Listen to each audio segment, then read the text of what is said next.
সমর্থন সমর্থন ও নিরাপত্তা বিধান করিব। 2022 সালের 27 ফেব্রুয়ারি নির্বাচন কমিশন গঠনে প্রথমবারের মতো আইন করে নিয়োগ দেওয়া হয় আওয়াল কমিশনকে।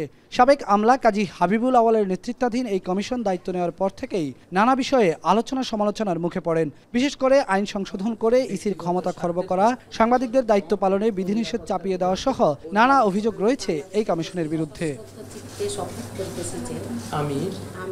আওয়ামী লীগ সরকারের পতনের পর থেকেই এই কমিশনের পদত্যাগের আলোচনা চাউর হতে থাকে।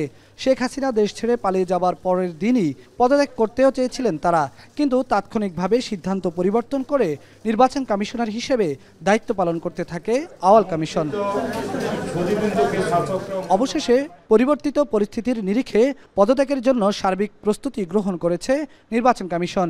সিইসি সহ 5 কমিশনারই আলাদা আলাদা পদত্যাগপত্র লিখে তাতে স্বাক্ষর করে রেখেছেন। বুধবার এই বিষয়ে ইসি সচিবালয়ে জরুরি বৈঠকের পর সাংবাদিকদের মুখোমুখি হয়ে সিইসি বলেন, বৃহস্পতিবার সংবাদ সম্মেলন ডাকা হয়েছে, সেখানেই সবকিছু খোলাসা করা হবে। বলেছি তো আপনাদেরকে কালকে দাওয়াত করা হয়েছে, কালকে আসবেন।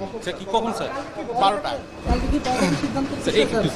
আমি তো বলেছি নো কমেন্ট, আমি এখন কোনো কমেন্ট করব না। কালকে দাওয়াত করা হয়েছে, আপনারা আসেন। রাষ্ট্রপতি কি বলছেন? অবশ্য আওয়ামী লীগ সরকারের পতনের পর থেকেই অনেকটা গা ছাড়া ভাব নিয়ে অফিস করছেন নির্বাচন কমিশনাররা।